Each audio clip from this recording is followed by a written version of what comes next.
Cita-cita tertinggi anak Palestina adalah mati syahid. Apakah orang Medan siap mati syahid? Apakah orang Medan siap mati syahid?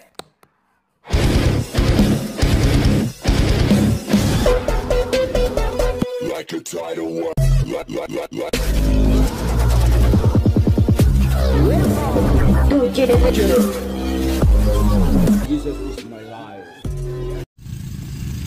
Shalom sahabat yang dikasihi Tuhan Yesus, puji Tuhan, kita bertemu kembali dalam kasih-Nya sahabat.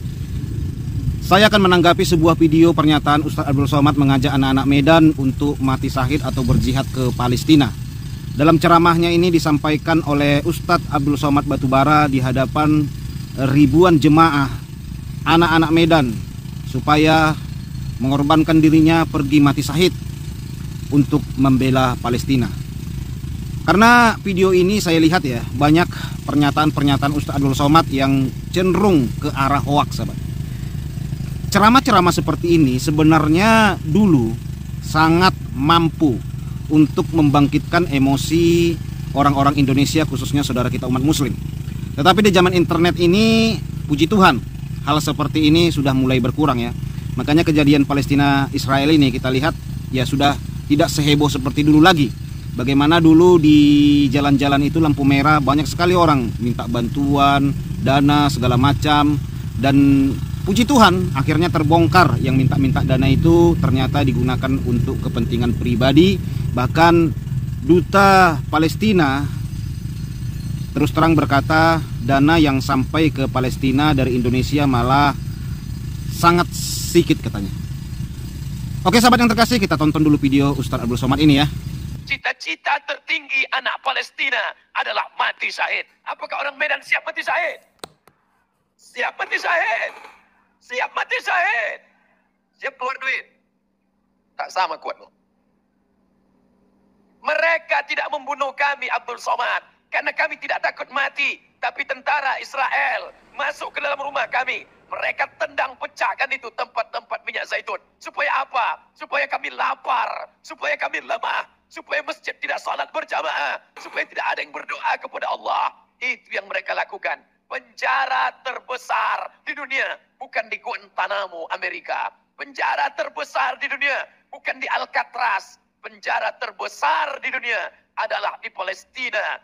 Mereka cari anjing-anjing lapar, herder. Tidak mereka kasih makan berhari-hari. Lalu mereka ambil orang Palestina. Mereka campur berdarah. Tumpah darahnya. Berbau amis. Mereka sobek kulitnya. Supaya anjing-anjing itu mencium bau darah. Supaya menerkam, mencabi-cabi orang Palestina. Tidak diliput oleh TV nasional. Tidak ditampilkan TV internasional. Kenapa? Karena kantor berita internasional bernama Reuters. Dan Reuters adalah punya Yahudi. Alhamdulillah, kantor berita kita masih menyuarakan Palestina. Kenapa? Karena orang Medan punya koran, waspada. Koran-koran yang memberitakan Palestina, mudah-mudahan mereka dapat pahala syahid, insya Allah.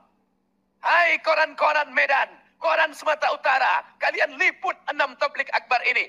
Mati kalian. Kalian akan melihat buku catatan. Pernah jihad untuk Palestina? Pernah kalian jihad? Tidak. Pernah kalian ke Palestina? Tidak.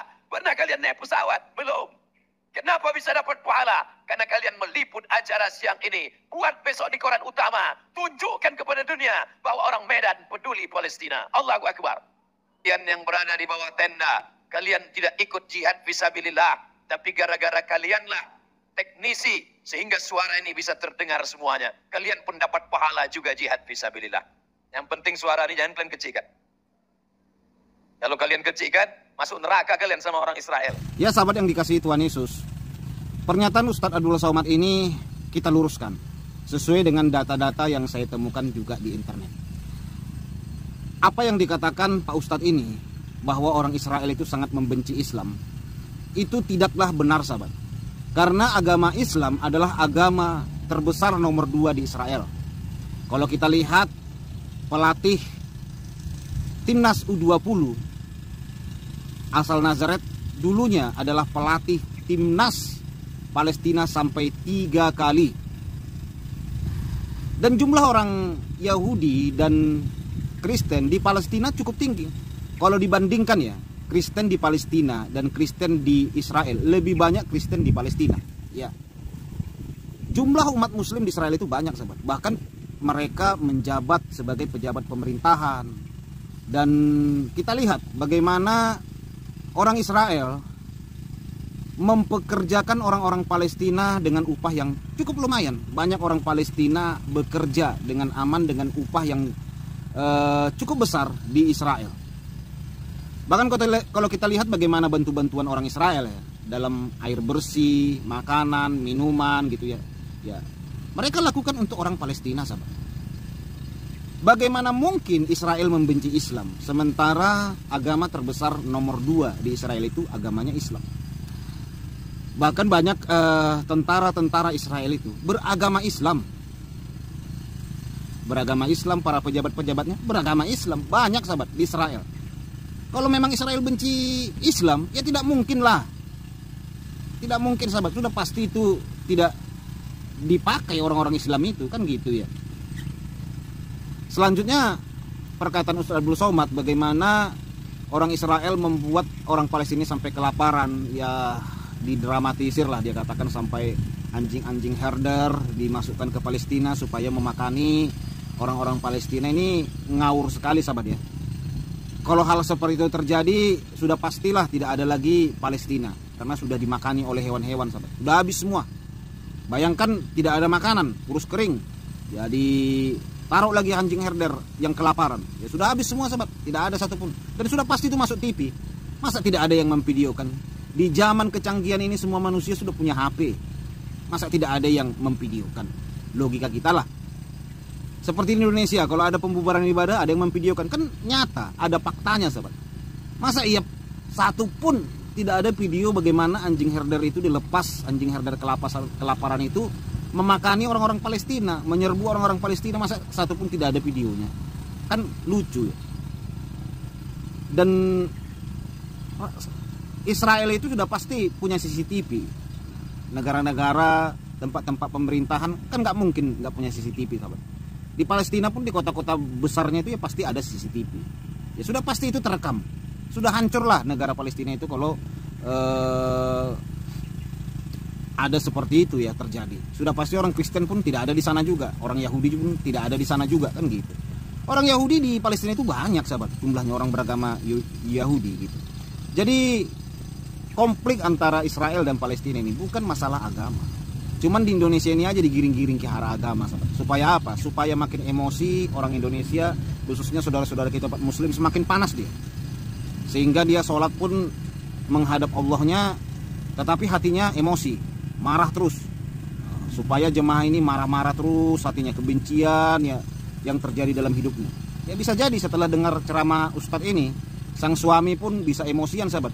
Yang istri nggak salah pun karena teringat Palestina kekejaman Israel, melalui ceramah Ustadz ini istri pun bisa kena tabok, salah ngomong kan. Anak-anak pun salah ngomong bisa kena tabok. Karena sudah dikasih virus-virus emosi, virus-virus amarah. Ya sama seperti kita kan. Kalau kita sudah mendengar sesuatu yang membuat kita naik darah, ya kadang-kadang kan orang yang di rumah keluarga kita itu bisa kena imbasnya. Kan gitu ya. Seharusnya ya ulama itu memberikan sesuatu yang adem, sesuatu yang baik gitu ya, sesuatu yang menyejukkan, ya mengajari bagaimana nasionalis, mencintai negeri sendiri dibanding negara lain, kan gitu ya. Seharusnya kan begitu. Nah, ini lucunya mereka lebih mencintai negara lain dibanding negerinya sendiri. Di negeri sendiri ini pun masih banyak orang kelaparan, masih ada juga konflik-konflik, sahabat, di negeri kita ini. Ya seharusnya itu yang dibicarakan, yang disampaikan untuk negeri Indonesia. Bukan ke negeri sana kita kasih bantuan besar-besar sampai beras beribu-ribu ton. Bantuan uang itu pun kalau dananya sampai, menurut berita yang terpantau katanya dananya malah nggak sampai. Itu pengakuan dari orang Palestina sendiri, tidak ada dananya sampai katanya ke sana. Nah kemana dana itu, sahabat? Ya berarti kan ada bisnis kong kali kong dalam